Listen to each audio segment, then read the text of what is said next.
রাস্তায় গালাগালি মারধর করেছে। অভিযোগটা নাকি সে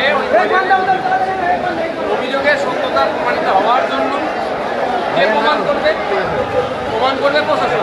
দুর্ভাগ্যের বিষয়, অভিযোগ করার সাথে সাথে তাকে আক্রমণ করে দেবে। এটা কোনোভাবেই কাঙ্ক্ষিত নয়।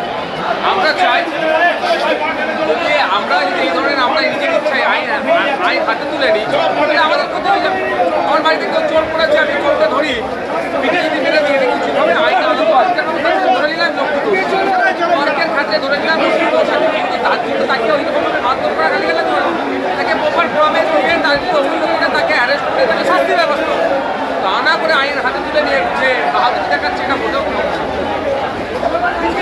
শুভেন্দু অধিকারী এবং দিলীপ ঘোষ এটা নিয়ে রাজনীতি করছেন। ওরা তো সবসময় এই ধরনের রাজনীতি করবে, আর তাছাড়া কিছু নেই ওদের রাজনীতি করে।